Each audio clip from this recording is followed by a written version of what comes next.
People say, how are things going? You say, wonderful. You say, how's life? You say, terrific. You say, how's your relationships? Couldn't be better. How is your health? How are you feeling? I feel great. In other words, don't talk about negative things, because when you talk about negative things, you actually increase them and you draw more of them into your life.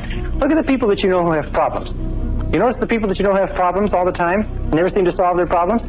Are people who talk about their problems all the time? To him that hath shall more be given, from him who hath not even that which he hath shall be taken away. This is another critical point with regard to relationships. And I learned this again in my studies. It is that each of us has a certain amount of suffering that we've gone through, and people fall in love with their suffering. People love their suffering. As a matter of fact, they feel that they've paid for it, they've thought about it, they've lived with it for so long that most people are very reluctant to give up their suffering. You can't talk them out of it. You say, well, why don't you just forget it? Why don't you just put it behind you? Why don't you just get on with it? They say, well, I can't do that.